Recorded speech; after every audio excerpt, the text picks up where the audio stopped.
Sir A6 नहीं है। हम्म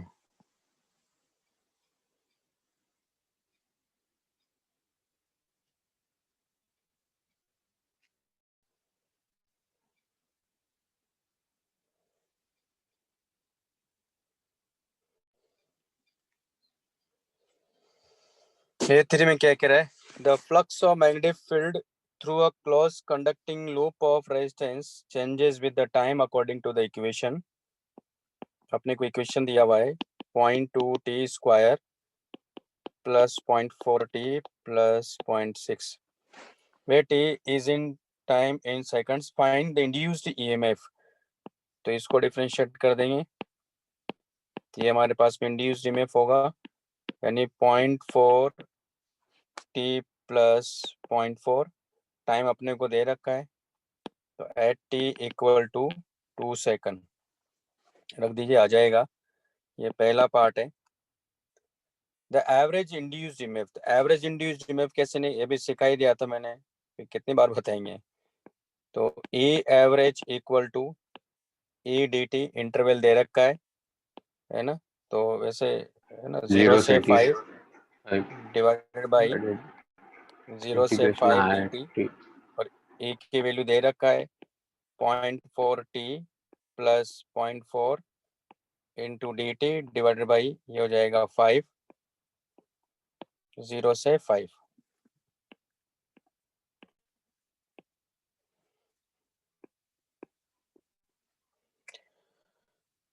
तो ये आ जाएगा, ये सेकंड पार्ट हो गया। फिर ये charge pass through the loop. अब चार्ज पास, इंड्यूस चार्ज पढ़ाया मैंने आपको।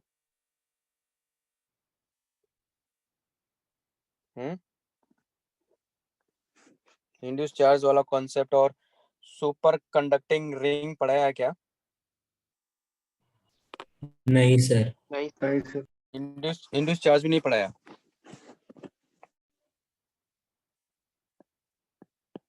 तो पहले इंड्यूस चार्ज का कॉन्सेप्ट पढ़ लेते हैं।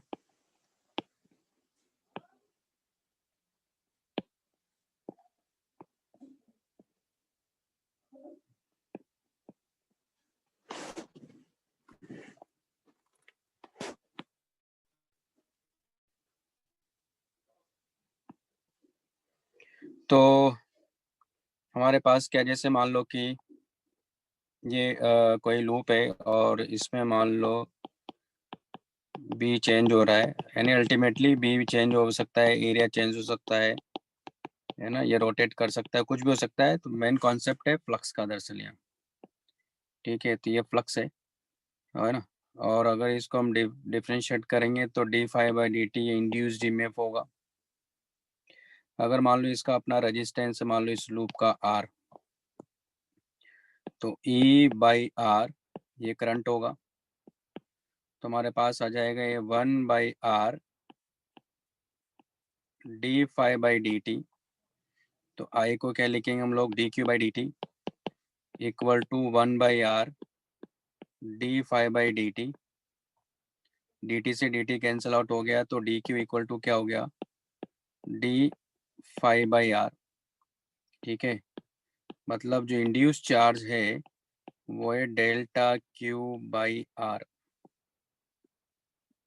Sorry delta phi by R, delta Q equal to delta phi by R, और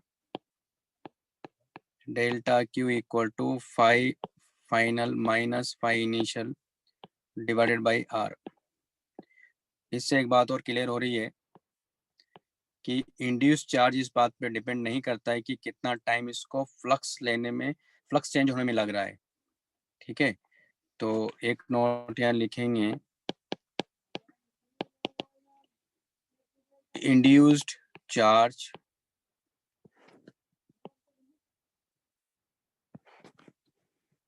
does not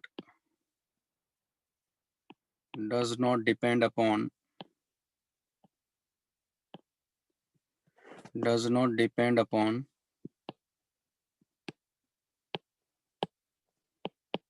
the time taken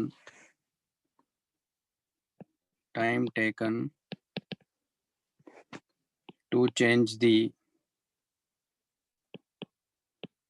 magnetic flux.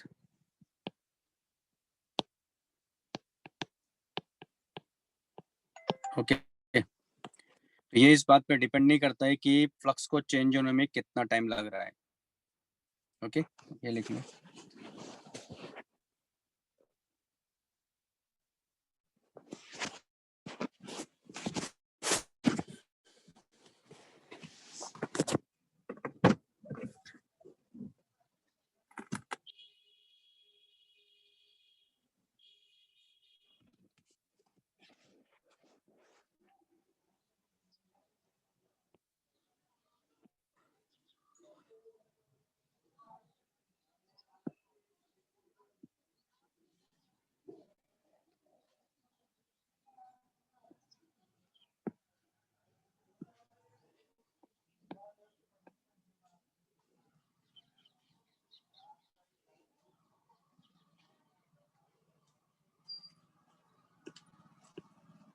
तो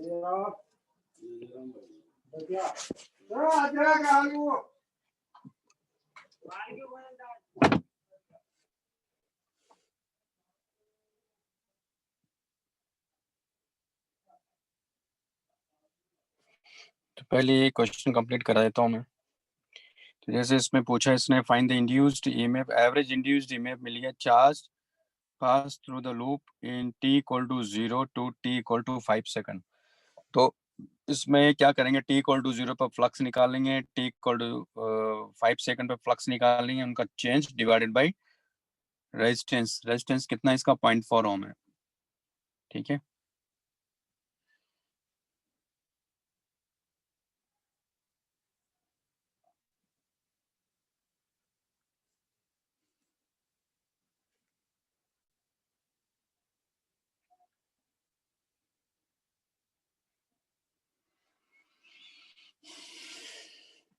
लिख लिया आप लोगों ने. हाँ सर. हम जैसे क्वेश्चन पहले कंप्लीट ही करा लेते कर लेते हैं. क्या क्वेश्चन है नेक्स्ट में क्या पूछ रहा है.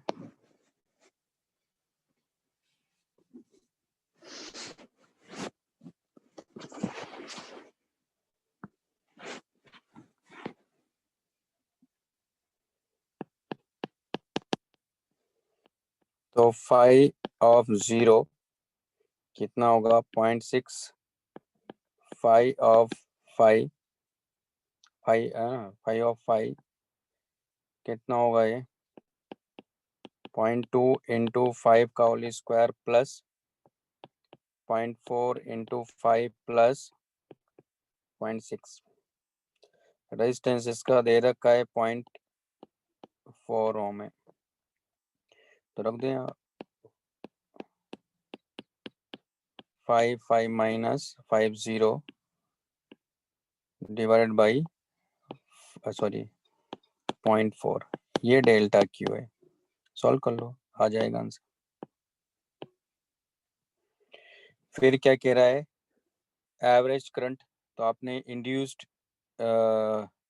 ईएमएफ हमने एवरेज इंड्यूस्ड ईएमएफ यहाँ से निकाल लिया है. तो एवरेज करंट भी यहाँ से मिल जाएगा. तो फोर्थ पॉइंट है हमारे पास में. तो I average equal to E average by R. उसको सॉल्व कर लीजिएगा आ जाएगा. हीट प्रोड्यूस पूछ रहा है तो पहले ई देख लेते हैं. यहाँ ई की वैल्यू कितना मिल रहा है अपने को. ए का वैल्यू जो है वो है 0.4t प्लस 0.4 प्लस 0.4. ठीक है तो हमारे पास आ जाएगा E square by R into D T और इसको इंडिकेट करेंगे 0 टू 5. तो आपके पास में टोटल हीट आ जाएगा है ना. मालूम है ना formula V square by R. तो यहाँ हो जाएगा 0.4t प्लस इंटीग्रेशन अब आपको आने लग गया इसलिए मैं करूँगा नहीं. Divided by 0.4 dt. इसको करिए समझिए नहीं होता तो वापस इंटीग्रेशन सीखिए. तो ये इस तरह से करेंगे हम लोग.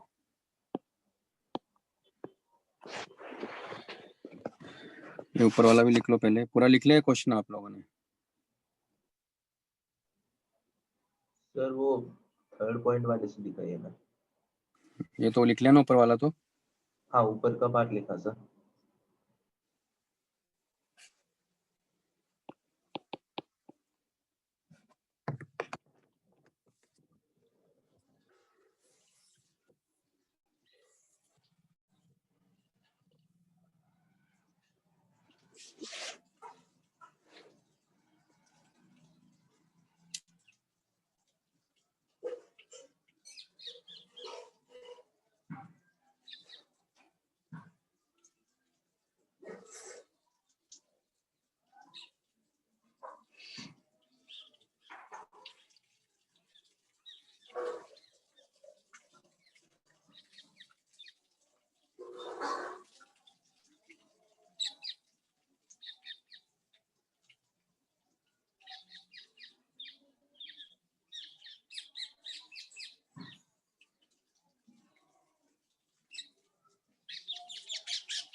लिख लिया ना?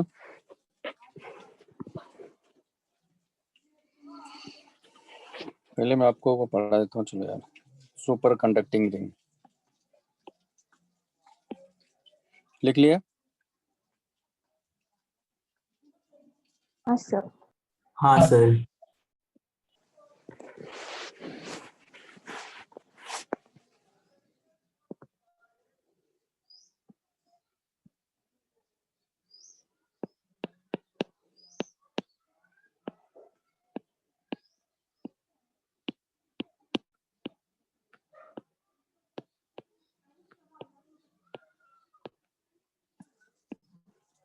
सुपर कंडक्टिंग रिंग, तो जब भी सुपर कंडक्टिंग रिंग की बात करेंगे तो इसका रेजिस्टेंस क्या होगा? हमेशा 0 होगा। तो पहला पॉइंट इसमें ये है, इट्स रेजिस्टेंस इज 0।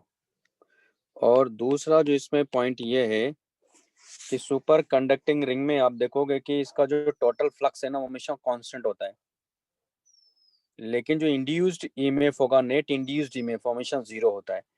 तो पॉइंट लिखवा देता हूँ कि मैथमेटिकली मैं आपको प्रूव करके दिखाऊंगा इसको।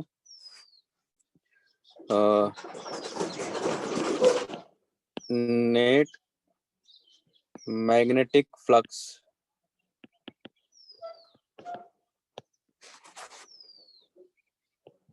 is always constant। और तीसरा जो पॉइंट है, नेट इंड्यूस्ड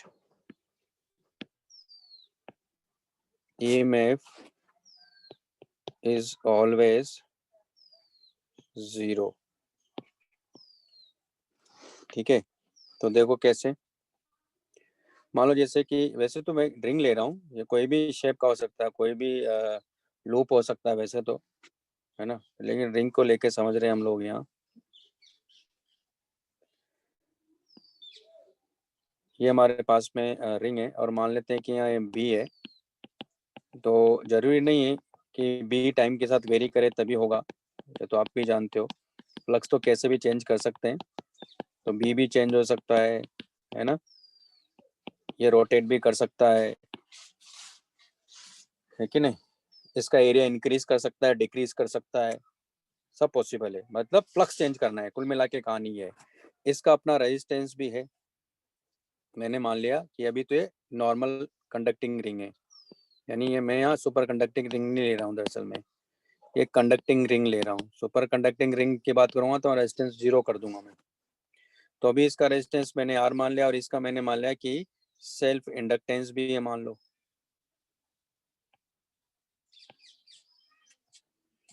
क्या है, सेल्फ इंडक्टेंस भी है ना। तो मान लो यहाँ फ्लक्स चेंज हो रहा है, तो मैंने मान लिया चलो बी के करस्पॉन्डिंग अगर हम बात करें, जब मैंने कहा बी कांस्टेंट भी हो सकता है, रोटेट भी कर सकता है, लेकिन मैं उसके एक एग्जांपल के तौर पे मान लो मैंने मान लिया कि बी इंक्रीज कर रहा है मान लो यहाँ, है ना, और बी टाइम के साथ मान लो इंक्रीज कर रहा है। तो इंक्रीज कर रहा तो इसमें करंट कैसे फ्लो करेगा, या अपोज करेगा, तो लेंज लॉ के हिसाब से इसमें करंट ऐसे फ्लो करेगा एंटी क्लॉकवाइज। तब और करंट को मैं इंक्रीज करता हूँ मान रहा हूँ, तो इसका मतलब यहाँ अपने को इसमें भी इंड्यूस्ड ईएमएफ मिलेगा, तो ये माइनस ये प्लस, तो कितना मिलेगा, L D I by D T ना तुम्हारे पास। और अपने को इसमें फ्लक्स इससे एसोसिएटेड जो फ्लक्स है वो चेंज हो रहा है, तो वो कितना है, उसको मैंने मान लिया कि वो फाइन नॉट है मान लो, है ना, या फाइव मान लेते हैं, क्या फर्क पड़ता है, फाइव नॉट मान लेते हैं, कोई दिक्कत नहीं। वो जो यहाँ से इससे एसोसिएटेड फ्लक्स, इस रिंग से एसोसिएटेड जो फ्लक्स होगा, है ना, वो फाइव है मान लो, ठीक है। अब ये चेंज हो रहा है, तो यहाँ क्या हो जाएगा, D phi naught by D T equal to ये इंड्यूस्ड ईएमएफ, तो यानी इसका मतलब है, और ये E1 है मान लो, और ये E2 होगा, ये भी तो इंड्यूस्ड ईएमएफ ही है। तो यहाँ क्या होगा, ये लूप इस तरह से बन जाएगा, क्योंकि इसमें इसमें इंक्रीज कर रहा, तो इसका मतलब ये क्या रहेगा, इस तरह से रहेगा ये भी। अच्छा यहाँ ले लिया ना मैंने, सॉरी, ये तो इसका ले लिया, नहीं उसका भी तो रहेगा, नहीं इसकी जो फाइन नोट यहाँ चेंज हो रहा है, जो फाइन नोट क्या है मतलब, ये D by D T area into B है ना, उसकी बात कर रहा हूँ मैं। तो उसमें करंट एंटी क्लॉकवाइज फ्लो करने का रीजन ही यही है कि या जो इंड्यूस्ड में फिर इसका E1 जो आ रहा है वो ये आ जाएगा प्लस माइनस, ये क्या होगा यहाँ A1 होगा। तो यहाँ हमने ये लूप बना लेते हैं, तो ये E1 है, ये रेजिस्टेंस है,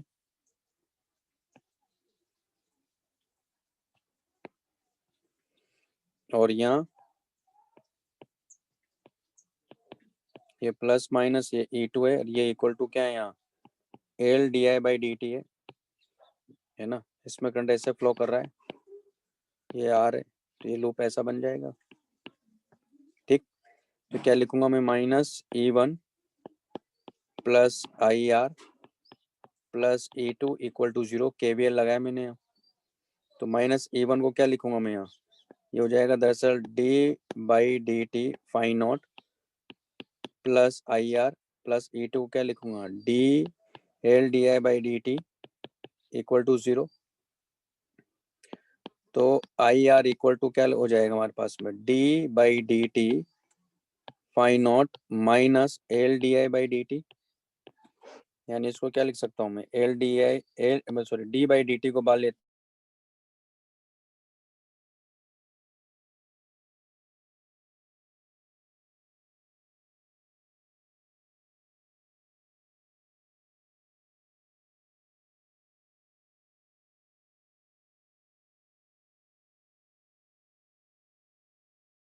हूँ, तो फाइव नॉट माइनस अल्टीमेटली देखा जाए तो क्या है, ये नेट ईएमएफ ही तो वन है, नेट इंड्यूस्ड ईएमएफ ही तो है ये।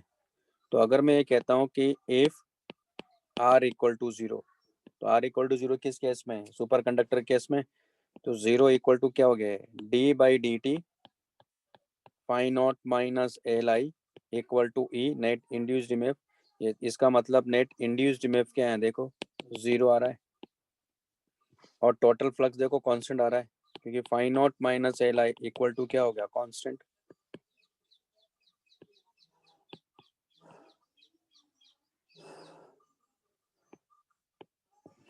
ये कांस्टेंट आ रहा है, तो टोटल फ्लक्स हमेशा क्या रहेगा, सुपर कंडक्टर में कांस्टेंट रहेगा, और टोटल नेट इंड्यूस्ड ईएमएफ हमेशा 0 रहेगा। तो ये क्वेश्चन अभी आया नहीं ना, तो मेंस में आया ना एडवांस में आया ऐसा क्वेश्चन, तो लिख लीजिए आप लोग।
लिख लिए?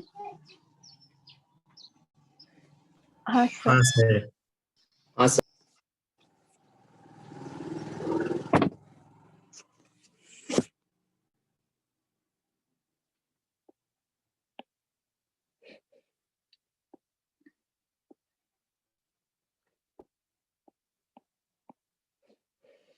तो इस तरह से करेंगे हम लोग, ये है ना। नेक्स्ट है A7।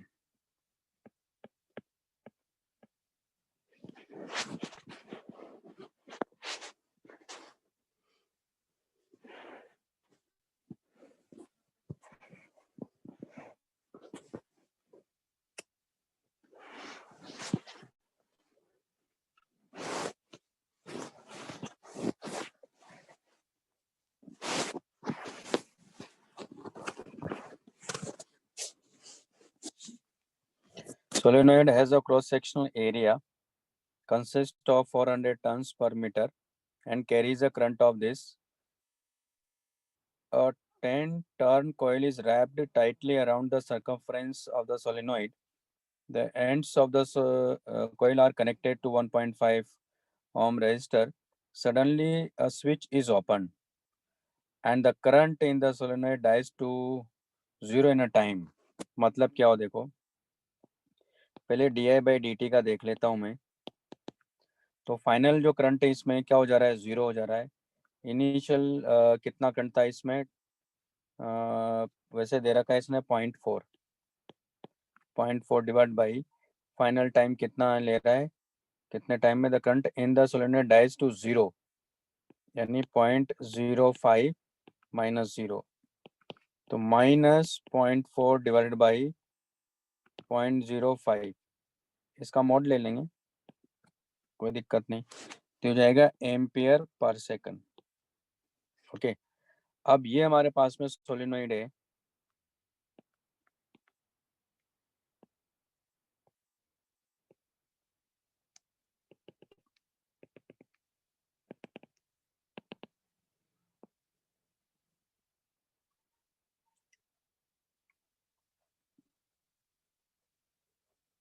तो इसमें जो मैग्नेटिक फील्ड है वो कितना है, म्यू नॉट एन आई है, तो D B by D T equal to mu naught N D I by D T. अब जो यहाँ जो कोयल है वो इसको ऐसे रैप इस पे किया हुआ है ना, यानी उसकी रेडियस क्या है, इसकी रेडियस मतलब इसका एरिया क्रॉस सेक्शन यही है जो इसका है ना, जो कि दे रखा है इसका एरिया क्रॉस सेक्शन अपने को। तो ए इक्वल टू कितना है, 6 × 10⁻⁴ मीटर स्क्वायर है। तो इससे एसोसिएटेड जो फ्लक्स है यहाँ से जो चेंज हो रहा होगा वो क्या होगा, ए इंटू बी। इसमें नंबर ऑफ टर्न भी दिया तो इसको एन मान लेता हूँ, क्योंकि capital N equal to 10 turn दिए हुए हैं। ये इसका फ्लक्स हो गया, इसको डिफ्रेंशिएट करेंगे तो D phi by D T, तो N A B N A, और ये तो D B by D T, D B by D T अपने को दे रखा है, तो N A into mu naught N D I by D T.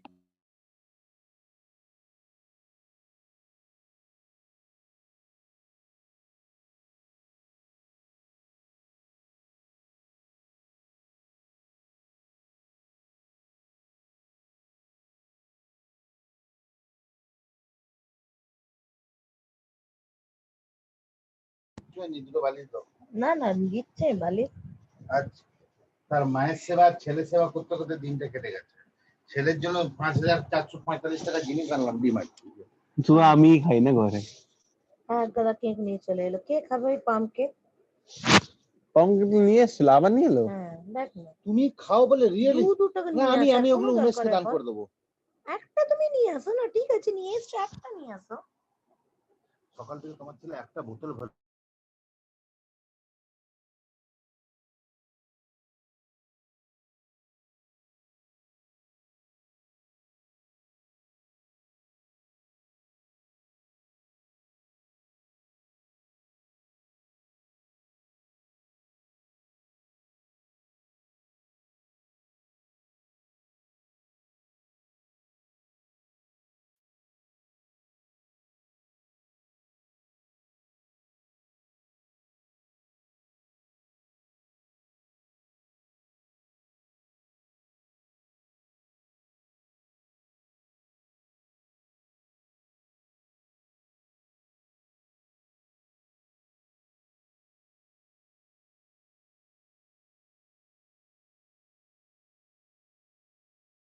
Sir आप म्यूट हो।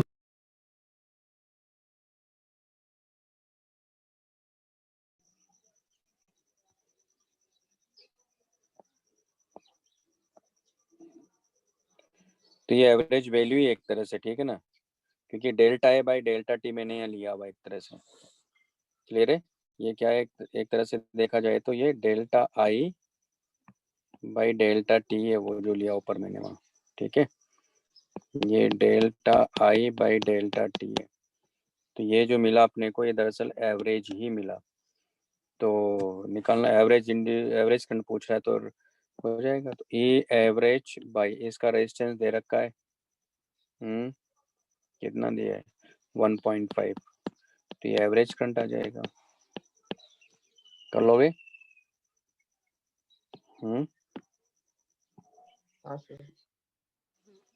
तो इस तरह से करना था,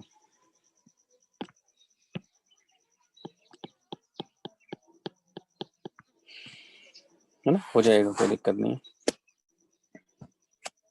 डेल्टा बाई डेल्टा टी की वैल्यू यहाँ से ये वाली वैल्यू रखनी है, ठीक। क्वेश्चन नंबर A8 तो लिखना है ऊपर का।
हो गया सर। नेक्स्ट हमारे पास में A8।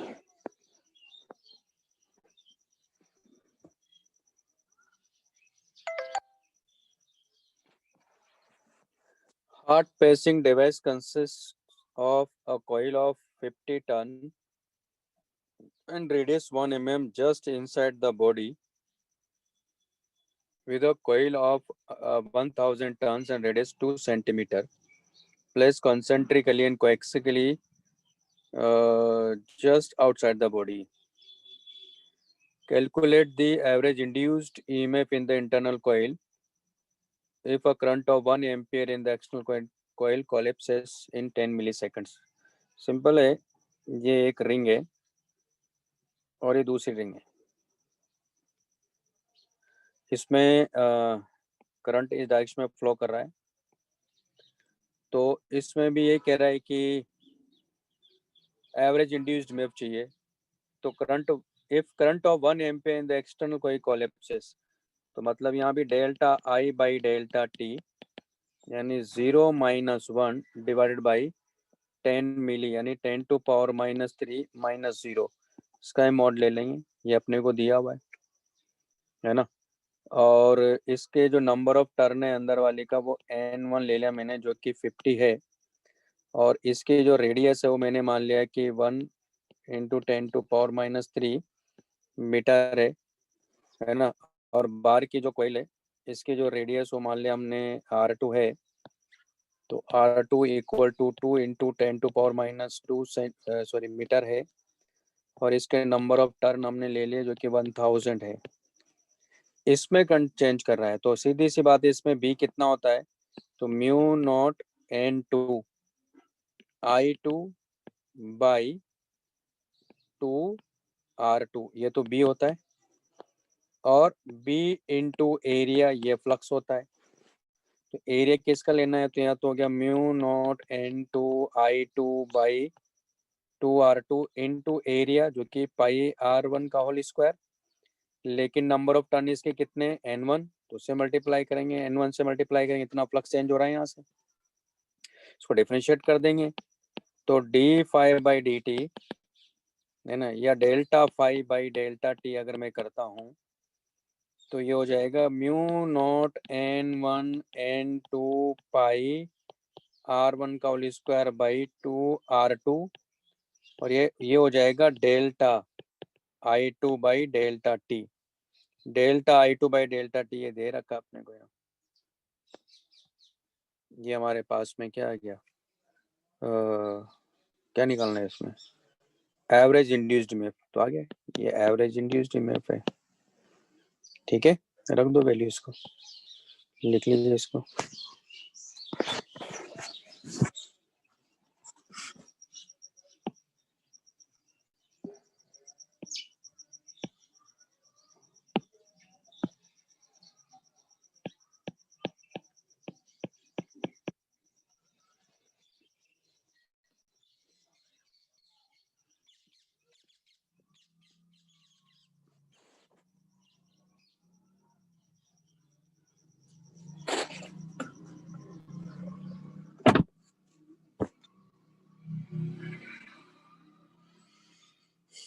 लिख लिया? नहीं सर, एक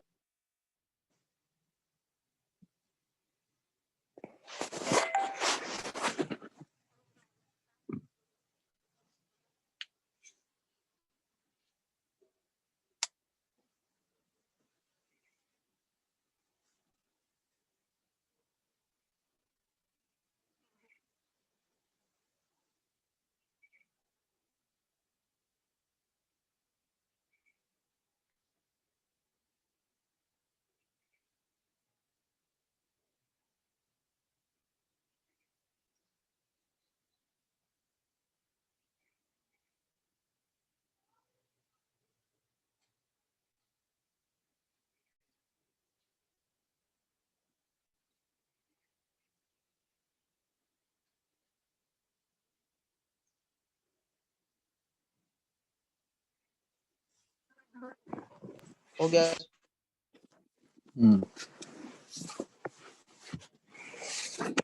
नेक्स्ट क्वेश्चन कौन सा है? ये हो गया हमारे पास में। Next is C4C6। C4C6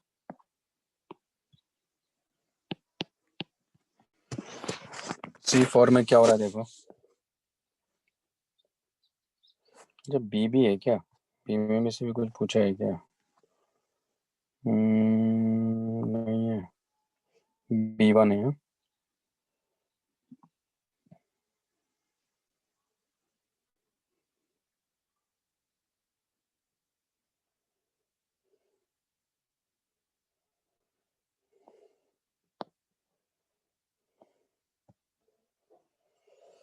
Two straight long parallel conductors are moved towards each other. A constant current I is flowing through one of them. What is the direction of the current induced in other conductor? What is the direction of induced current when the conductors are drawn apart? The two straight long parallel conductors are moved towards each other. यानी इस तरह से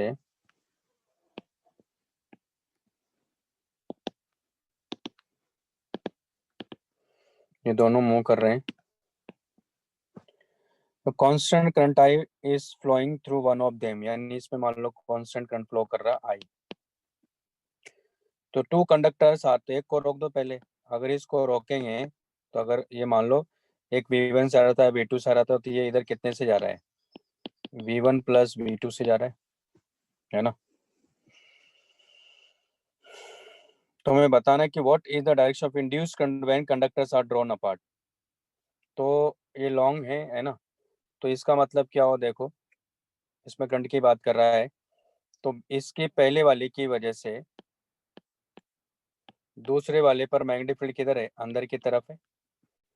ये V1 plus V2 से left side में जा रहा है, तो इसका मतलब इसमें क्या होगा? इंड्यूस्ड ईएमएफ ऐसे जनरेट होगा ना, तो माइनस प्लस, तो ऐसे करंट फ्लो करेगा इसका मतलब, तो अपोजिट डायरेक्शन में है। ठीक है, लेकिन ये पहला केस हो गया। दूसरे केस में क्या हो जाएगा पी पार्ट में, कि इसमें करंट ऐसे जा रहा है लेकिन ये इससे दूर जा रहा है, तो मान लेते हैं V1 प्लस V2, या दूर जा रहा है ना, तो V1 माइनस V2 ले लो, कोई दिक्कत नहीं है, तो वैसे कोई फर्क पड़ता नहीं। तो V1 माइनस V2 इससे दूर जा रहा है, बस इतना बताना। दोनों दूर जा रहे हैं, तो सॉरी V1 प्लस V2 जाएगा, दोनों की स्पीड है ना, हाँ, तो V1 प्लस V2 हो जाएगा। तो अभी इस केस में मैग्नेटिक फील्ड तो अंदर ही है, इसकी वेलोसिटी इधर है, लेकिन तो वेलोसिटी इधर है, V इधर है, तो क्या होगा? V क्रॉस B किधर गया? ऊपर की तरफ। यानी इस केस में क्या होगा?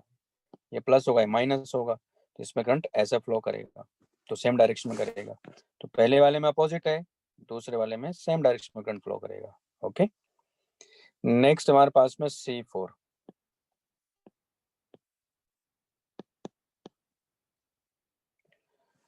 Two rails separated by 1 meter of a railway track are connected to voltmeter. Two rails separated है ना, तो दो इस तरह की टू रेल्स हैं 1 meter apart. What will be the reading of the voltmeter when a train travels? और यहाँ voltmeter लगा रखा है, तो ट्रेन यहाँ जा रही है मान लो, है ना, तो ट्रेन जा रही, तो कैसे होगा देखो, इसका मतलब मैं ऐसे दिखाता हूँ आपको कि ऐसा होगा ना, देखो ये ट्रेन का व्हील होगा, ये ना, दूसरा व्हील इधर होगा, और ये एक्सल होगा, है ना, तो ये है ना, ये मान लो पीछे के ये व्हील्स हैं, तो ये एक्सल एक कंडक्टिंग होता है। ठीक है, कुल मिला के कि एक रॉड समझना है जो इन रेस पे चल रहा है। अभी क्या कह रहा है, कितनी स्पीड से जा रहा है इधर? 5 मीटर पर सेकंड से। तो earth magnetic field at the place दिया हुआ है, तो यानी इस तरह से ये मूव कर रहा है, इसमें पूरा और इंफॉर्मेशन देना चाहिए था। इसने कहा कि एंगल ऑफ डिप है, इसका मतलब हुआ कि अगर मैं इसको इधर से देख रहा हूँ, तो इसका मतलब है कि ये जो व्हील है ये ऐसा नजर आएगा मुझे, और एक्सल इस तरह से होगा, ये रेल होगी, इसका मतलब मैग्नेटिक फील्ड इस डायरेक्शन में लगा हुआ है।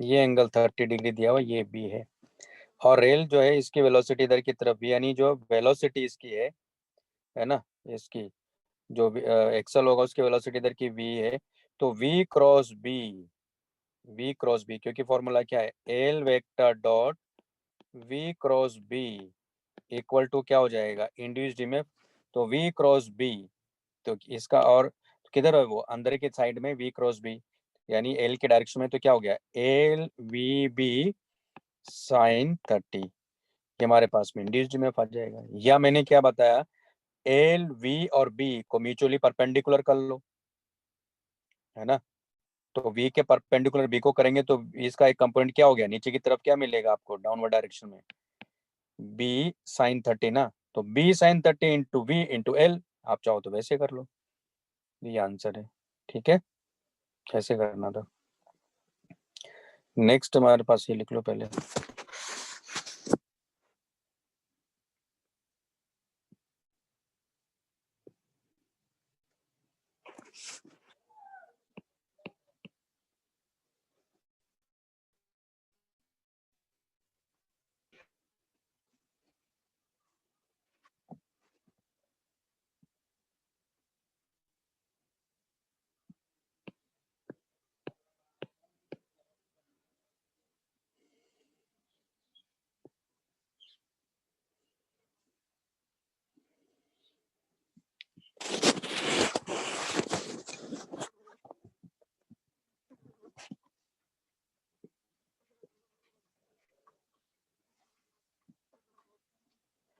ये लिख लीजिए, सॉरी क्या कर रहा हूँ मैं।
लिख लिया ना,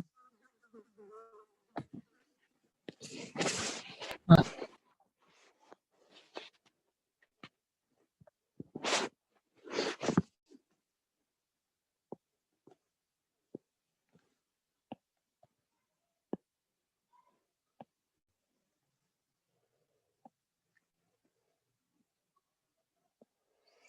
ये हमारे पास में ऐसा एक वायर दिया है जो कि फिक्स है,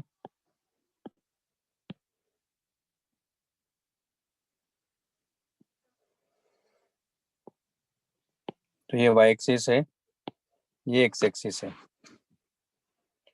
ये वायर मान लो टी इक्वल टू 0 पर यहाँ था पहले, मतलब एक रॉड है, सॉरी, ये इस तरह से है। ये वायर तो फिक्स है, पैराबोलिक शेप में है, तो y equal to kx square. A wire bent as a parabola y equal to kx square is located in a uniform magnetic field of induction B, जो कि B अंदर की तरफ है। The vector B being perpendicular to the plane xy at the moment t equal to 0, a connector starts sliding translation wise from the parabola of x with a constant acceleration a, है ना, तो constant acceleration जा रहा है, तो किसी time t बाद ये मान लो यहाँ है,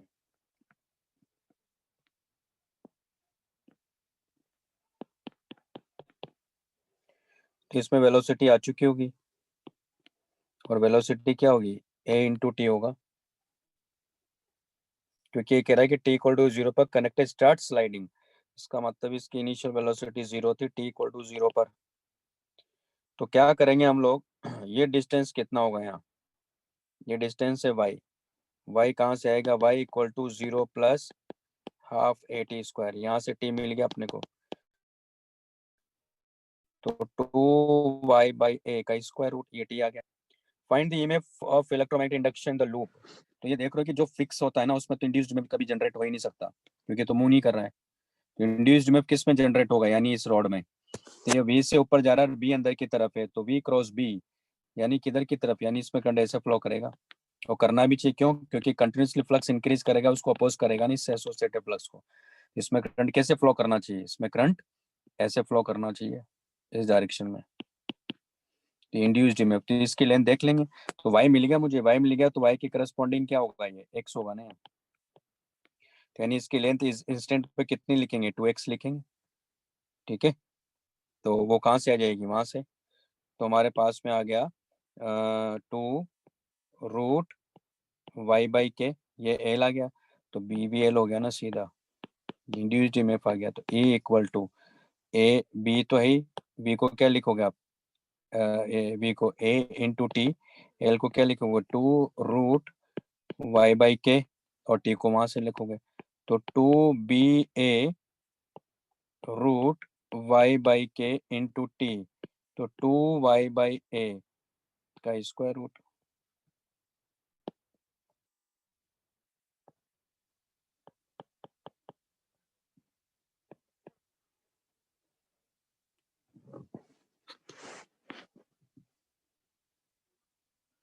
तो ये आ जाएगा, इसको सॉल्व कर लो, सिंपलीफाई कर लो, ये आंसर है, ठीक है ना। एज ए फंक्शन वाई पूछ रहा था वो। तो ये हो गया D1 D3 D1 D3 D5 D6 D7।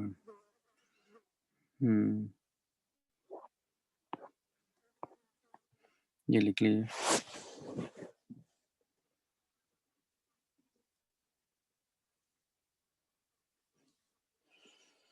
आवाज आ रही है? हाँ सर।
लिख लिया?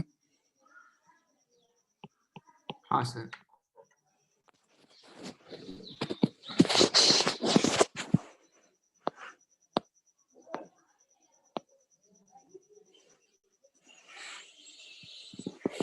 Square frame of wire ABCD of side 1 meter has a total resistance। तुम्हारे पास में इस तरह से दिया है ये,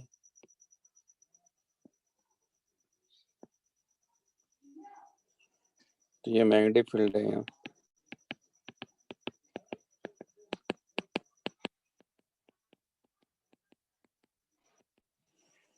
ये F से जा रहा है, मतलब इस पर F फोर्स लगा रखा है, तो ये A B C और ये D है। Square frame of wire ABCD of side 1 metre as a total resistance, this one total resistance दिया हुआ है। तो यहाँ क्या होगा कि टोटल रेजिस्टेंस दिया, तो हर एक के साइड के लॉन्ग कितना आ रहा है, 1 ओम आ रहा है टोटल। अगर 4 ओम में, तो it is pulled out of magnetic field B equal to दे रखा है, अंदर की तरफ है 1 टेस्ला है। है ना। और हमने यहाँ force F equal to 1 newton apply किया हुआ है। It is found that the frame moves with constant speed, ये कांस्टेंट स्पीड से जा रहा है। सिंपल सी बात है, इसका मतलब यहाँ BIL इसको पीछे लग रहा है ना। तो इसमें करंट ऐसे फ्लो कर रहा है, ये प्लस होगा या माइनस होगा क्योंकि वेलोसिटी इसकी इस साइड में है ना। तो ये इंड्यूस्ड ईएमएफ आ गया, तो क्या हो गया, BVL हो जाएगा इंड्यूस्ड ईएमएफ। ठीक, ये कह रहा है it is found that frame moves with constant speed, find this constant speed, वो तो निकाल लेंगे हम लोग, है ना। क्या हो जाएगा, क्योंकि F इक्वल टू BIL है ना, तो यहाँ E/R करेंगे, टोटल रेजिस्टेंस दे रखा है, तो ये I आ गया, तो BVL/R आ गया, तो यहाँ से आपको मिल जाएगा, तो BL इंटू BVL/R सॉल्व कर लो, यहाँ से भी मिल जाएगा। इंड्यूस्ड ईएमएफ वो भी मिल गया, ये भी हो गया, है ना। इन द लूप पूछ रहा है the potential difference between the points A and B, ए और बी के बीच जो पोटेंशियल डिफरेंस पूछ रहा, तो इंड्यूस्ड ईएमएफ भी तो है और पोटेंशियल डिफरेंस पूछ रहा, तो इस पर रेजिस्टेंस कितना होगा, लेकिन यहाँ 1 ओम होगा ना। तो यानी यहाँ लिखेंगे VB माइनस VA, तो हो जाएगा प्लस E माइनस, क्योंकि करंट तो ऐसे फ्लो कर रहा है, तो I इंटू 1 ना, तो ये आ गया I, आपको मिल ही गया, यहाँ से भी मिल जाएगा, सब मिल जाएगा। ये पता ही है BVL है। Potential difference between the points A and B, the potential difference between the points C and D, तो इसमें तो सिर्फ इस रेजिस्टेंस 1 के करस्पॉन्डिंग, क्योंकि इंड्यूस्ड में तो होगा नहीं क्योंकि तो बाहर है, तो यानी VC माइनस VD, क्योंकि करंट ऐसे फ्लो कर रहा है, तो ये हो जाएगा I इंटू 1, यही आंसर है, लिख लीजिए। तो जो वायर AB है, उस वायर AB में क्या होगा, वायर AB में क्या होगा, वायर AB में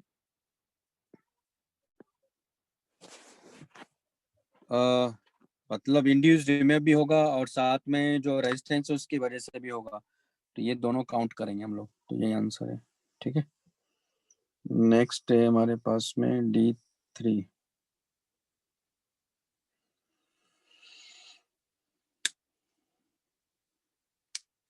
सर BC के अक्रॉस क्या रहेगा V? BC के अक्रॉस भी आ जाएगा क्योंकि करंट ऐसे फ्लो करना है ना, इसमें इंड्यूस्ड ईएमएफ तो होगा ही नहीं, क्योंकि BC लेंथ के वेलोसिटी और लेंथ दोनों एक ही डायरेक्शन में है, पैरेलल इंड्यूस्ड में ईएमएफ तो तो होगा जीरो नहीं। होगा सर वो। नहीं, जीरो तो नहीं होगा, इंड्यूस्ड ईएमएफ तो जीरो होगा, लेकिन VBC जो मिलेगा वो तो 1 इंटू I मिलेगा ना, क्योंकि रेजिस्टेंस तो है इसमें 1 ओम, इसमें भी सर रेजिस्टेंस है। VBC जीरो होगा ना सर, वो पैरेलल ही है तो वेलोसिटी के डायरेक्शन में। इंड्यूस्ड ईएमएफ जीरो होगा ना, बोल तो रहा हूँ मैं, हाँ सर। लेकिन रेजिस्टेंस है तो ये तो होगा ना उसके अंदर। हाँ सर। ठीक है, उसी तरह VDA वो भी 1 इंटू I होगा, लेकिन इंड्यूस्ड ईएमएफ BC CD और DA इन तीनों में जीरो है। BC DA में तो इसलिए क्योंकि वेलोसिटी की डायरेक्शन में लेंथ है, और CD के अक्रॉस इसलिए क्योंकि वहाँ वो तो बाहर है मैग्नेटिक फील्ड के, इसलिए। ठीक है ना। हाँ सर। नेक्स्ट हमारे पास में D3।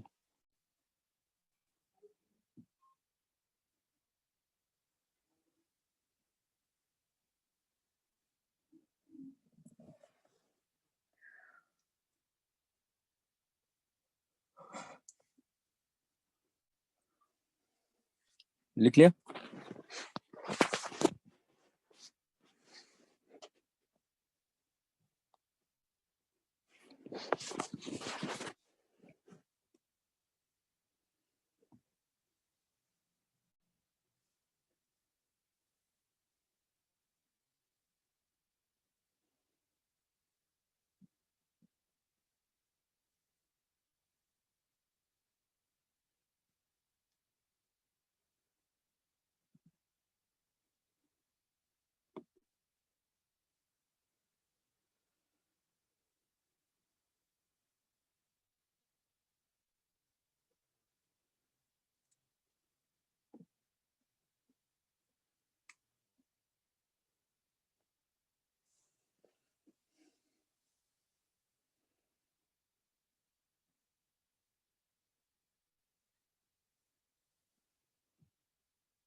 लिख लिया क्या? हाँ सर। नेक्स्ट हमारे पास में D3।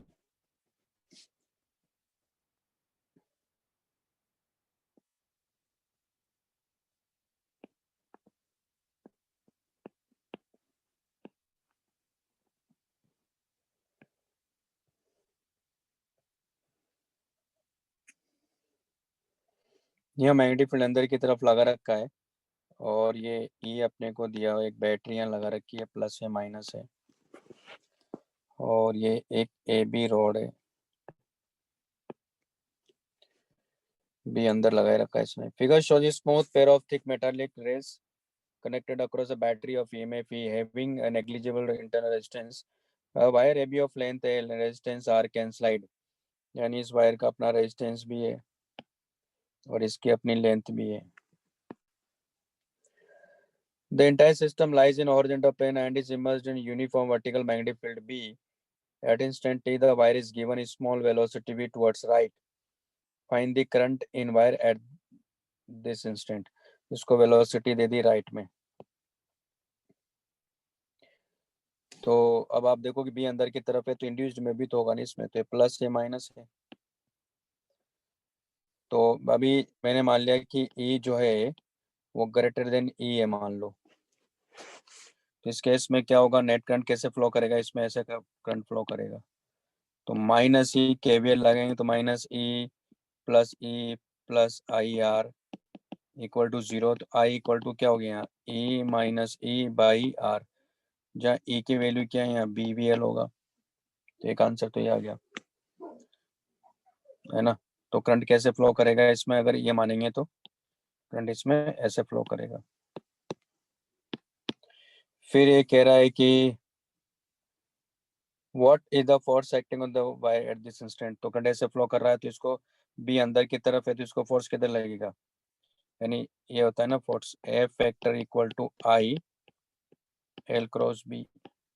तो एल इधर बी इधर, यानी इसको फोर्स इधर की तरफ लग रहा है तो राइट साइड में लग रहा है। तो एफ इक्वल टू क्या हो गया, आई एल बी, आई की वैल्यू यहाँ से रख दो, ये फोर्स आ गया, किधर लग रहा है, राइट साइड में लग रहा है। ठीक है। Show that after some time the wire AB will slide with constant velocity। तो हो ही जाएगा, देखो कैसे, क्योंकि इसमें क्या होगा एक टाइम के बाद इसकी वेलोसिटी कांस्टेंट किस तरह से होगी, इसमें जैसे ही E इस E के इक्वल होगा तो करंट 0 हो जाएगा ना। तो E इक्वल टू E होते ही तो BVL ना, तो करंट सर्किट में क्या हो गया, 0 हो जाएगा और वेलोसिटी क्या होगी इसकी कांस्टेंट हो गई। ठीक है ना, तो फोर्स लगेगा ही नहीं, तो इस वेलोसिटी से जाएगा। तो v इक्वल टू क्या हो जाएगा, E बाई बी एल, ये कॉन्सेप्ट है ना। तो यहाँ को मैंने I को 0 कर दिया तो वही जाएगा, क्योंकि क्यों, क्योंकि F जब राइट साइड में लग रहा है वेलोसिटी की डायरेक्शन में, तो वेलोसिटी कंटिन्यूसली बढ़ेगी ना। जब वेलोसिटी बढ़ेगी तो एक टाइम ऐसा आएगा कि E के इक्वल हो जाएगा, ये E जो है स्मॉल E कैपिटल E के इक्वल हो जाएगा, और जैसे इक्वल होगा करंट क्या हो गया सर्किट में 0। करंट जैसे 0 होगा ये फोर्स 0 हो जाएगा, फोर्स 0 हो गया तो कोई तो फोर्स है नहीं, इसका मतलब कांस्टेंट वेलोसिटी से मूव करता जाएगा। ठीक है, यही है। नेक्स्ट हमारे पास में D5, लिख लीजिए इसको।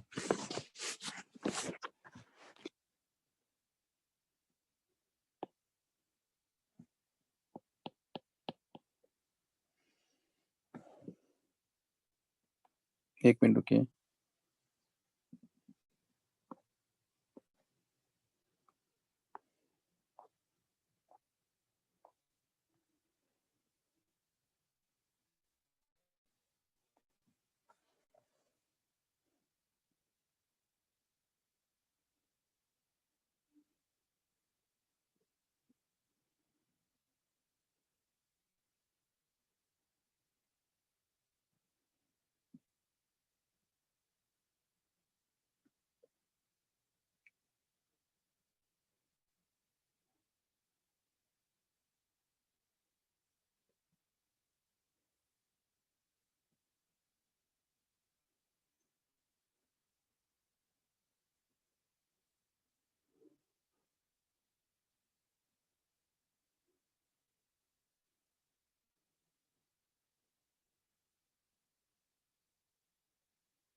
लिख लिया?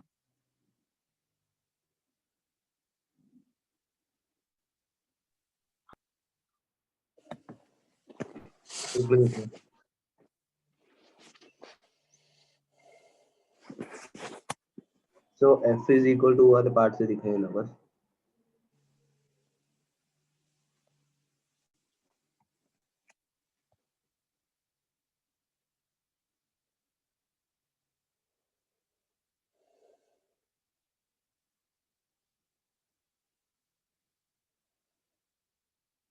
हाँ सर हो गया.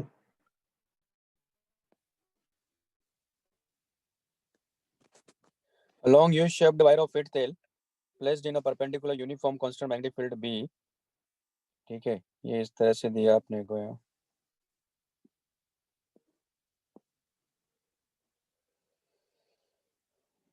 ये जो विड्थ है दोनों के बीच की डिस्टेंस L है. मैग्नेटिक फील्ड यहाँ अंदर की तरफ लगा हुआ है. ये वायर है यहाँ.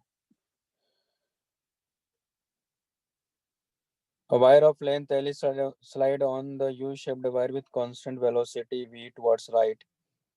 The resistance of all the wires is R per unit length. At equal to 0, the sliding wire is close to the left. यानी ये यहाँ था पूरी तरह से, इस जगह पे था. तो t इक्वल टू 0 पर यहाँ था, x इक्वल टू 0 पर. किस इंस्टेंट पर ये x आ चुका है? तो x इक्वल टू क्या लिखोगे? v इंटू टी ना, क्योंकि t टाइम बाद यहाँ पहुंचा है. तो इसका भी अपना रेजिस्टेंस होगा, है ना. तो इसका भी अपना रेजिस्टेंस होगा. इसका रेजिस्टेंस मैंने R मान लिया, इसका भी R मान लिया, है ना. इसका रेजिस्टेंस कैपिटल R हो गया, इसका भी कैपिटल R हो गया, है ना, क्योंकि सबके लिए बोल रहा है वो. पर यूनिट लेंथ दिया हुआ स्मॉल r. अच्छा, इसका R नॉट मान लेते हैं भाई, क्योंकि वो दिया है. तो R नॉट क्या लिखोगे आप? R नॉट इक्वल टू लिखोगे R इंटू एक्स ना, और कैपिटल R इक्वल टू क्या लिखोगे? L इंटू एक्स ना, L इंटू R ना. ये रेजिस्टेंसेस आ गए. इंड्यूस्ड ईएमएफ इसमें क्या होगा? ये प्लस होगा, ये माइनस होगा, ये E equal to B V L आ जाएगा, ये तीनों म्यूचुअली परपेंडिकुलर है. तो कह रहा है कि draw the equivalent circuit diagram at the time t showing the induced EMF as a battery. Calculate the current in the circuit. तो इस तरह से दरअसल ये यहाँ भी एक रेजिस्टेंस है, यहाँ भी रेजिस्टेंस है, यहाँ भी रेजिस्टेंस है, ये बैटरी है, और यहाँ भी रेजिस्टेंस है. तो यहाँ कैपिटल R है, यहाँ कैपिटल R है, यहाँ R नोट है, ये R नोट है, और ये इंड्यूस्ड ईएमएफ है. ये प्लस है माइनस, तो इसमें करंट ऐसे फ्लो कर रहा होगा.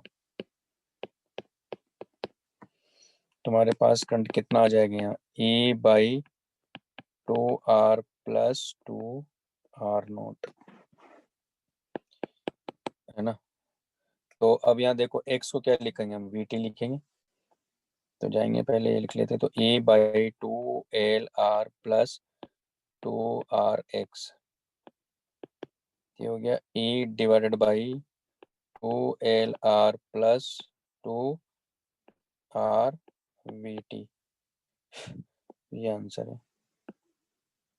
और E की वैल्यू BVL दे रखा अपने को.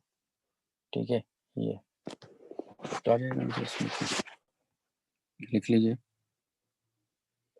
नेक्स्ट है D6.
लिख लिया? हाँ सर। अब जैसे क्वेश्चन नंबर 6 में क्या कह रहा है, consider the situation of the previous problem, calculate the force needed to keep the sliding wire moving with constant velocity. तो इसका मतलब इसको अगर हम फोर्स इधर लगाएंगे क्योंकि करंट ऐसे फ्लो कर रहा है तो बी आई एल पीछे है ना, बी एल तो F equal to constant velocity जा रहा है, इसका मतलब नेट फोर्स 0 होना चाहिए, तो ये फोर्स ये, तो B L into E divided by 2 L R plus 2 R V T, ये फोर्स होगा।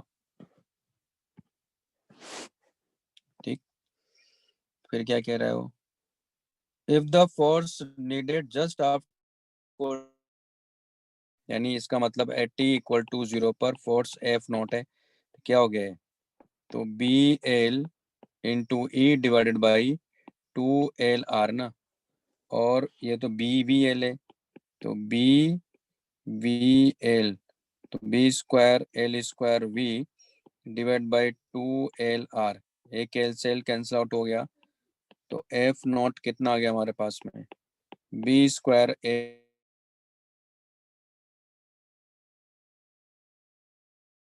L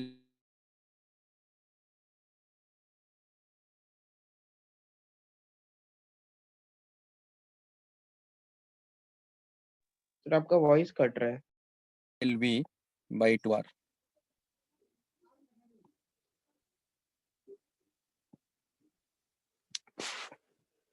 find the time at which the force needed will be F nought by 2। अब ये कह रहा है कि वो टाइम भी बताओ जब फोर्स एफ नॉट बाई 2 रख दो, तो F nought by 2 equal to B L और ई कितना है, बी वी एल है ना, divide by 2 L R plus 2 R V T, solve कर लो, है ना, एफ नॉट की वैल्यू यहाँ से रख दो तो आपको टाइम मिल जाएगा। ओके, तो ऐसे करना था, लिख लीजिए इसको, मिल जाएगा, सॉल्व कर लीजिएगा, लिख लो इसको।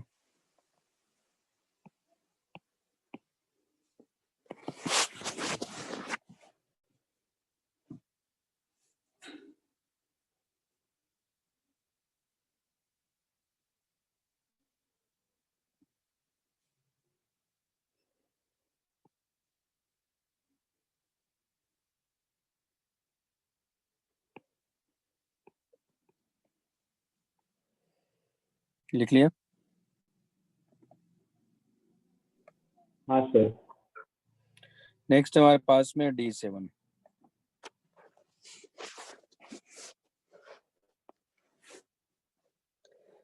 Wire of mass M length L can slide freely on a pair of fixed smooth. तो हमारे पास में ये यहाँ है, ठीक है, कैपेसिटर है, ये वर्टिकल रेल्स हैं,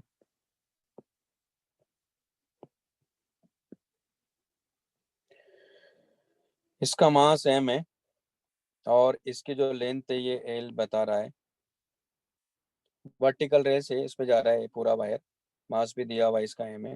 मैग्नेटिक फील्ड भी exist in the region in the direction perpendicular to the planes of the rail, यानी मैग्नेटिक फील्ड अंदर की तरफ है।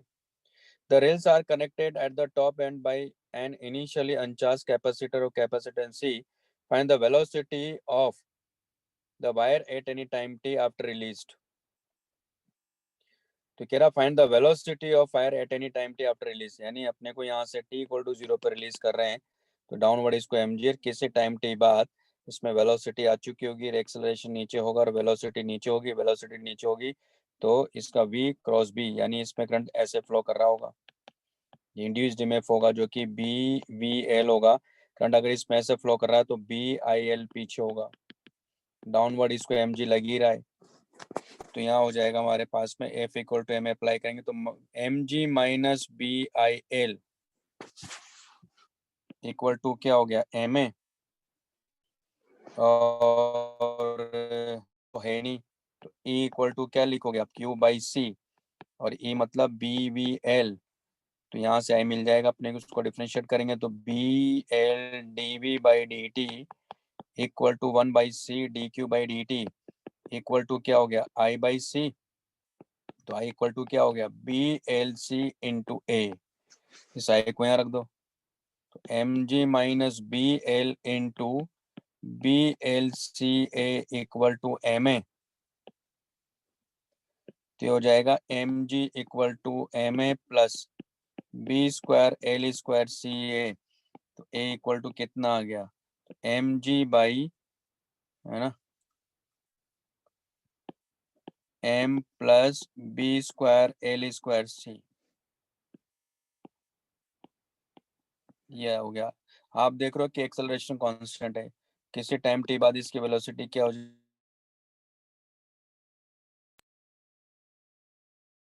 जाएगी, ए इंटू टी ना, क्योंकि इनिशियल वेलोसिटी तो जीरो, तो ये आंसर है। रख दो उसमें, लिख लीजिए आप लोग इसको।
लिख लिया?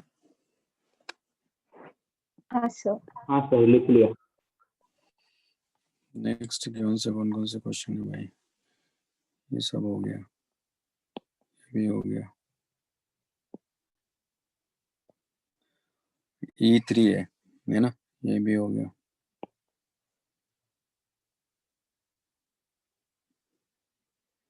E1 है, E3 है, B1 भी हो गया, A1 A3, फिर F2 F4 है, F2 F4 F3, E1 E3,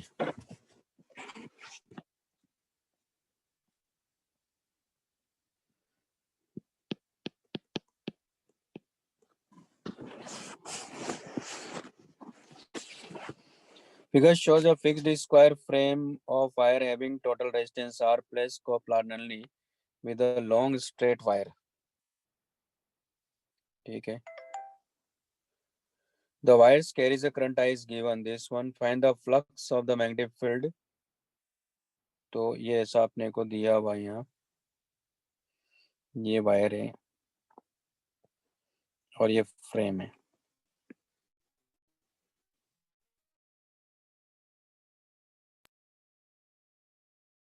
figure shows a fixed square frame of wire having a total resistance R placed coplaterally with a long straight wire, तो इसमें इधर current जा रहा है, मान लेते हैं आई है, ये लॉन्ग वायर है, the wire carries a current दिया हुआ है अपने को,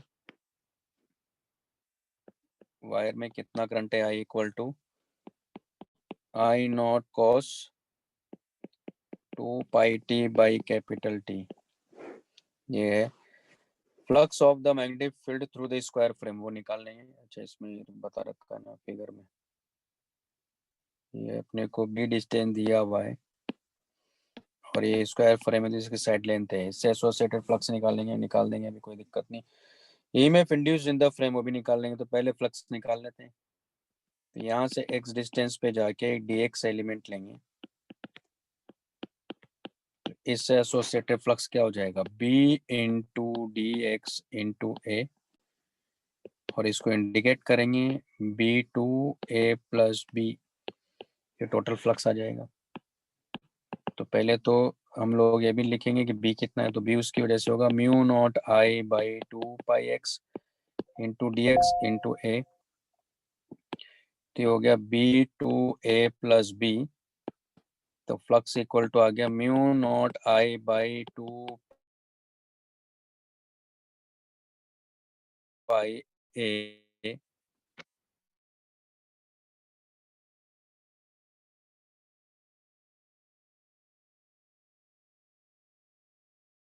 है ना, म्यू नॉट आई की वैल्यू अपने को दे रखा है तो यहाँ रखेंगे, तो जाएगा mu naught A by 2π I naught cos 2πt by capital T ln A plus B by B. Induced में कह रहा है उसको डिफरेंशिएट कर लो T के रेस्पेक्ट में। Heat developed in the frame in the time interval पूछ रहा है, तो वो भी आ जाएगा। कैसे, ई स्क्वायर, इसका रेजिस्टेंस दिया है क्या, दिया है, तो E square by R D T, इसको इंडिकेट कर दो 0 से कैपिटल 0 से 10t कर लीजिएगा, ये हीट डेवलप्ड आ जाएगा। ठीक है, इसको डिफरेंशिएट करके यहाँ से इसको रखेंगे तो आ जाएगा, कोई दिक्कत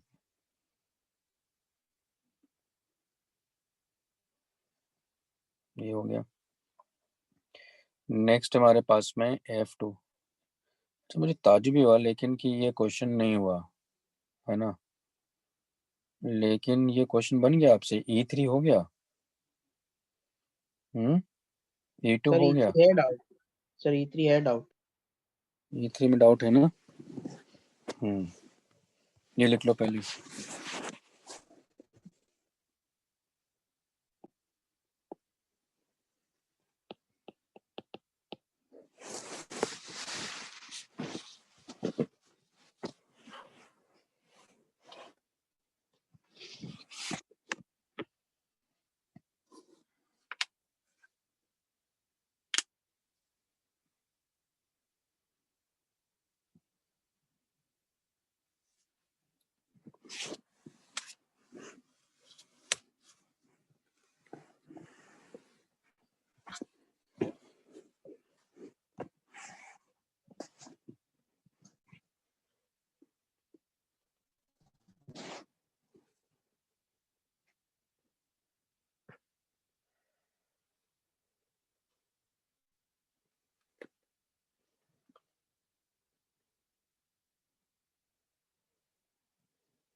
लिख लिया।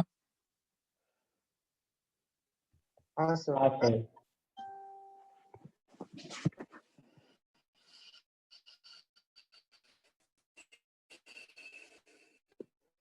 नेक्स्ट हमारे पास में E3। E3 में क्या कह रहा है, straight wire with resistance R of per unit length is bent to form an angle 2 alpha.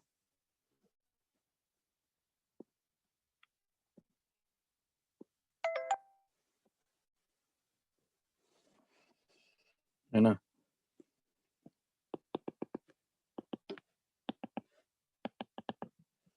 तो ये एंगल अल्फा और ये एंगल भी अल्फा, ये पॉइंट O है। Rod of the same wire perpendicular to the angle bisector of 2 alpha forms a cross triangle loop. This loop is placed in a uniform magnetic field of induction B, जो कि अंदर की तरफ है यहाँ। Calculate the current in the wires when the rod moves at a constant speed V. तो मान लो किस इंस्टेंट पर यहाँ कहीं है रॉड और ये कांस्टेंट स्पीड से जा रहा है, ये जो डिस्टेंस है मान लेते हैं कि x है, और ये जो मैंने मान लिया, अगर ये x है तो इसका मतलब है कि ये l मान लेते हैं, है ना, और ये भी l हो जाएगा फिर, है ना, ये लेंथ भी क्या हो जाएगी, l हो जाएगी। तो ये लेंथ पहले निकाल लेते हैं, तो x के टर्म में निकाल लेता हूँ, ज़्यादा अच्छा रहेगा। तो आप यहाँ देखो कि x by L equal to क्या लिखोगे, x बाई एल, यानी ये हो गया cos अल्फा। तो यानी x के टर्म में हमारे पास l भी आ गया, x sec अल्फा। और ये जो डिस्टेंस ये भी निकाल लेता हूँ मैं, इसको ऐसा करता हूँ, इसको y मान लेता हूँ मैं। तो y by X equal to क्या हो जाएगा, y by X equal to tan alpha, यानी y इक्वल टू आ गया x टेन अल्फा। नीचे की तरफ जा रहा है तो b अंदर की तरफ है, तो ये क्या हो जाएगा, ये माइनस से प्लस, यानी इंड्यूस्ड ईएमएफ वगैरह इसमें करंट I फ्लो करेगा। तो इंड्यूस्ड ईएमएफ कितना हो गया, BVL हो गया, है ना, BV इंटू 2y ना, 2y हो गया। तो हमारे पास आ गया 2BV, और ये क्या मिलेगा आपको, x टेन अल्फा मिलेगा। तो हो गया 2BVX टेन अल्फा, ये हमारे पास में है, ठीक है, ये E आ गया। अब अपने को क्या चाहिए इसमें, कैलकुलेट द, तो और क्या किया इसने, पर यूनिट लेंथ R भी दिया हुआ है। तो टोटल रेजिस्टेंस इसका कितना हो गया, देखो 2y इंटू आर, 2 है ना, प्लस 2l इंटू आर। तो 2r को बाहर लेंगे तो y कितना है, x tan alpha plus l कितना है, x सेक अल्फा। यानी करंट कितना हो गया हमारे पास में, E बाई कैपिटल R ना। तो E कितना है यहाँ, 2BVX tan alpha divided by 2R x tan alpha plus x sec alpha. तो x से तो x कैंसिल आउट हो गया, तो I इक्वल टू कितना हो गया, तो 2BV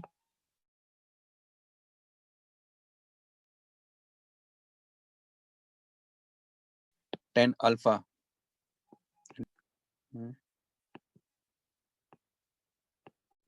और ये आ गया tan alpha plus sec alpha. तो ये आंसर है, और क्या, ठीक है, लिख लीजिए। नेक्स्ट है F2।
हाँ बोलिए। सर वो E equal to B V X tan alpha के बाद वो रेजिस्टेंस कैसे लिखा है? टोटल देखो ना, सबका ही तो होगा ना, क्योंकि करंट फ्लो करेगा ना दोनों साइड। देखो एल लेंथ है ना ये, हाँ सर। और ये वाई था तो 2y हो गया ना उसका, तो 2y इंटू आर करेंगे ना हम लोग, क्योंकि ये भी y है ना यार। हाँ सर। हाँ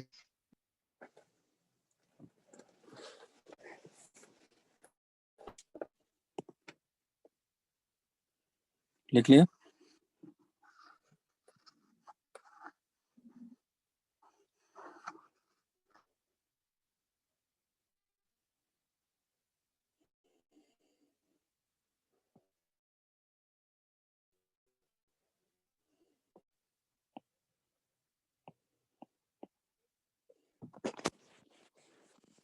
लिख लिया ना।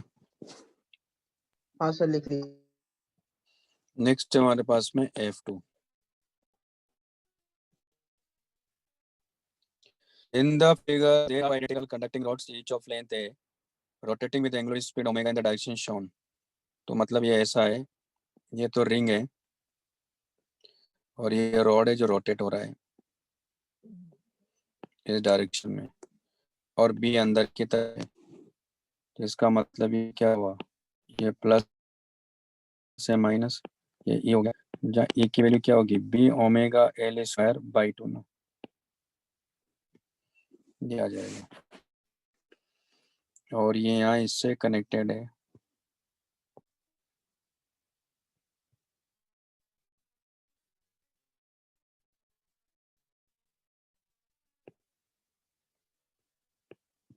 तो ये ऐसे घूम रहा है। तो इसमें भी देखो, अब बी अंदर की तरफ ही है, तो ये क्या हो जाएगा, ये प्लस और ये माइनस होगा, तो यहाँ ये प्लस माइनस ये भी ई हो जाएगा वही सेम। यहाँ ये रेजिस्टेंस इनसे कनेक्टेड है, तो आप यहाँ देखो सेम डायरेक्शन में इंड्यूस्ड ईएमएफ आ रहा है यहाँ इसका मतलब क्या हो रहा है, यहाँ दरअसल बैटरी ऐसे बन रही है और ये रेजिस्टेंस है, तो क्या हो गया, यानी सर्किट में के अंदर करंट हो गया I = 2E/R, यानी आ गया B omega L square by R। अच्छा, यहाँ L = A दिया हुआ है रेडियस में, तो ये आंसर है, ठीक है ना। तो करंट कैसे फ्लो कर रहा है इसमें, ऐसे, यानी ये C और ये D, तो C/D करंट फ्लो कर रहा है, लिख लो इसको। F2 हो गया, F3।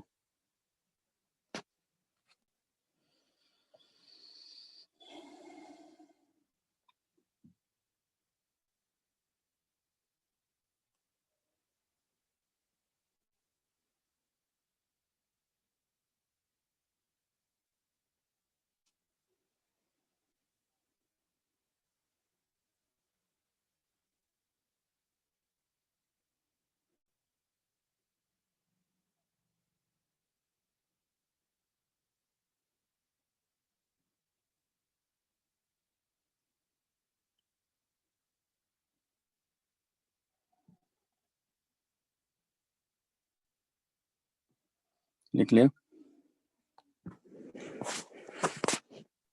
हाँ सर। नेक्स्ट हमारे पास में F3 ना। A bicycle is resting on its stand in the east-west direction, यानी ये इस तरह से, इसका एक व्हील है, इसमें ऐसे स्पोक्स होते हैं,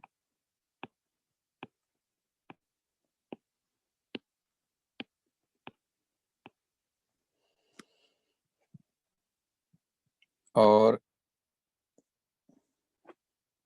and the rear wheel is rotated at an angular speed of this revolution per minute, यानी अपने को F दिया है, तो 50 रिवोल्यूशन पर मिनट है, तो 50/60 revolution per second.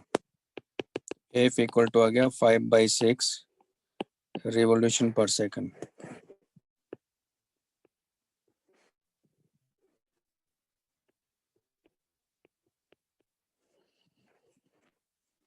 If the length of each spoke 30 centimetre दिया हुआ है and the horizontal component of earth's magnetic field भी दिया हुआ है ना, तो इसका मतलब मैग्नेटिक फील्ड ऐसे लगा हुआ है इसमें, ये वर्टिकल प्लेन में व्हील है, तो हॉरिजॉन्टल एक्सिस में मैग्नेटिक फील्ड लगा हुआ है ऐसे,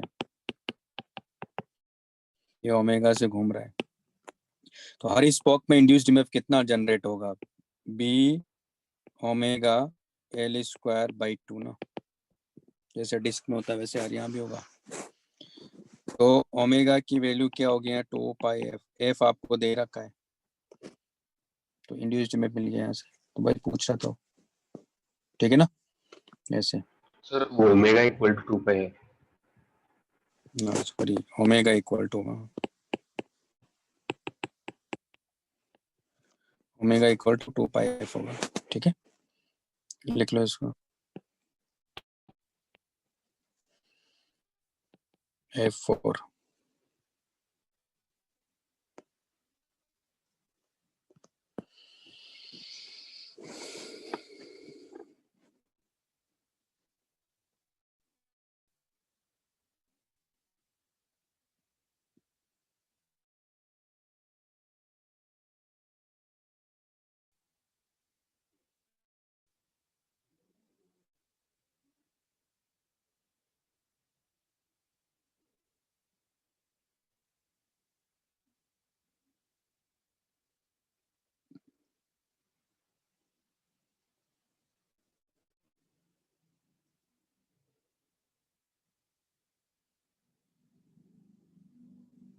लिख लिया?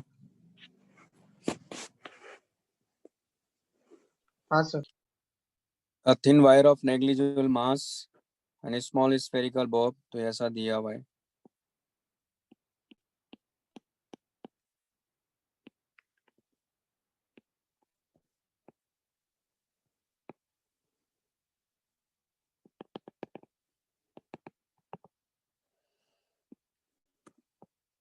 यहाँ से रिलीज किया तो इसकी इनिशियल वेलोसिटी क्या होगी? 0। जब यहाँ पहुंचेगा तो इसकी वेलोसिटी क्या होगी? मैक्सिमम। उसके करस्पॉन्डिंग इसमें ओमेगा मिलेगा। अगर इसकी लेंथ एल है तो omega into L equal to V max मिलेगा। तो यहाँ जब लोएस्ट पॉइंट पे पहुंचेगा तो मैक्सिमम इंड्यूस्ड ईएमएफ हो गया। ठीक है, तो बी अंदर की तरफ है ना। तो इसका मतलब ये हायर पोटेंशियल पर, ये लोअर पोटेंशियल, मतलब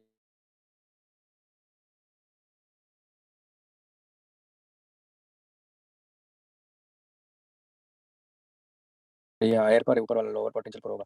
कितना? Omega L square by 2।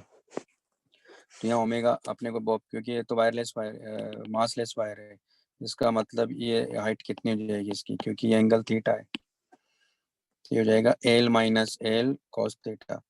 तो यहाँ पोटेंशियल 0 मान लेते हैं, ग्रेविटेशनल।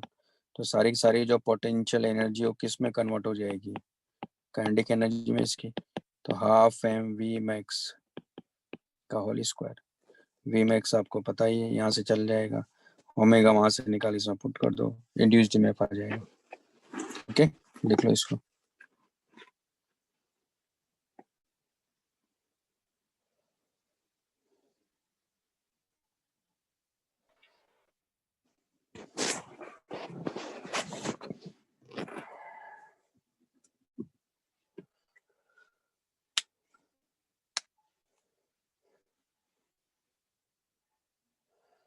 F5 F6 हो गया क्या?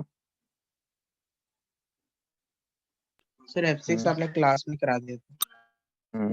F5 हो गया ना? हाँ सर।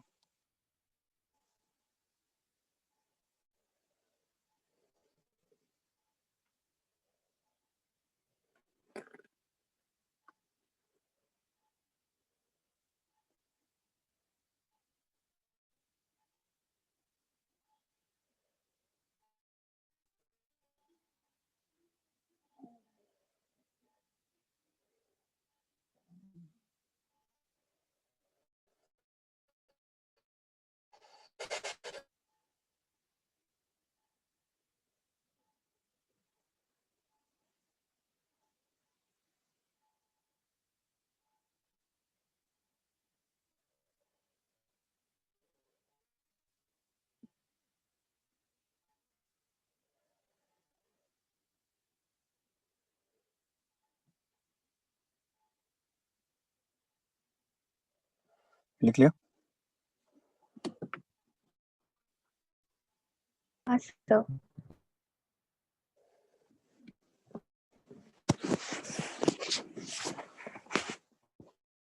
अब क्या बताना इसमें? ये हो गया, ये हो गया, ये हो गया, ये हो गया, ये हो गया। अब बच्चा इसमें G3 है ना, फिर हो जाएगा H5 और H6, तो G3।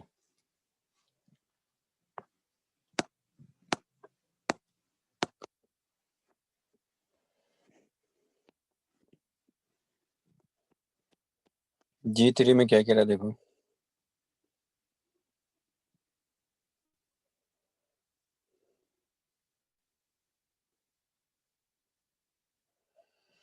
uniform field of induction B is changing in magnitude at constant rate,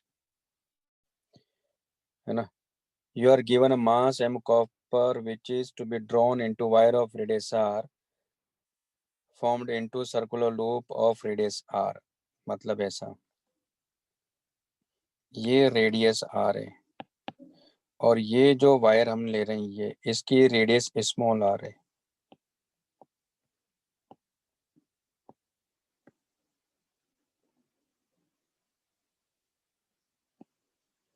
है ना, इसकी रेडियस स्मॉल r है. तो और क्या क्या दिया आपने को, इसकी डेंसिटी भी दिया है. Show that induced current in the loop does not the sides of the loop, assuming B perpendicular to the loop. Prove that induced EMF this where resistivity दिया है और डेल डेंसिटी दिया है. तो पहले तो क्या हो जाएगा, इसका mass pi R square into 2 pi R, ये वॉल्यूम आ गया, इंटू डेल ये टोटल मास आ गया. अब इसमें B अंदर की तरफ इंक्रीज कर रहा है, तो बी अगर अंदर की तरफ इंक्रीज करा तो इसमें इंड्यूस EMF जनरेट होगा, तो वो इसमें करंट ऐसे फ्लो कराएगा. तो E equal to pi R square into D B by D T ना, ये होगा. अब इसमें करंट बताना है अपने को, तो करंट क्या होगा इसका, तो करंट हो जाएगा हमारे पास है I equal to E by इसका रेजिस्टेंस मान लेते हैं आर डैश, तो आर डैश रेजिस्टेंस क्या होगा, rho into 2 pi R into इसका एरिया पाई आर स्क्वायर. तुम्हारे पास में करंट आ गया इसमें, तो कितना आ गया, तो E 1 बाई आर यानी pi R square by rho 2 pi R. E की वैल्यू यहाँ से रखेंगे, ठीक है ना. तो pi R square by rho rho rho rho 2 pi R into pi R square into D B by D T. ठीक है. अब यहाँ देखो आप ध्यान से, इस क्वांटिटी को यहाँ से मैं यहाँ से पाई आर स्क्वायर की वैल्यू निकाल के रखता हूँ, ज़्यादा अच्छा रहेगा. तो क्या हो जाएगा यहाँ देखो, I equal to pi R square by rho 2 pi R D B by D T into pi R square, तो हो जाएगा m by 2 pi R into del.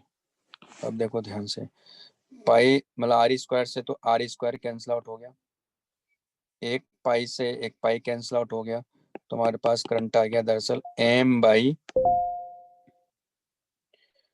4 pi del rho D B by D T. यहाँ पे देखो independent of small R और capital R आ रहा है, यही आंसर है.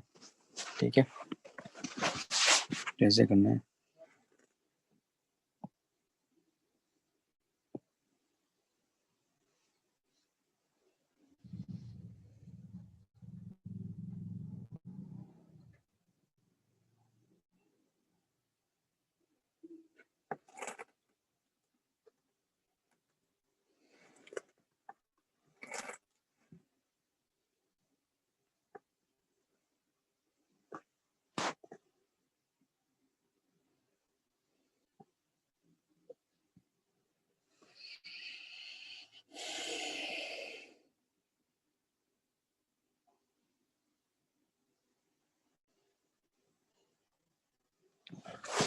चलिए यार इतना ही करेंगे यार, लिख लिया ना आप लोगों ने.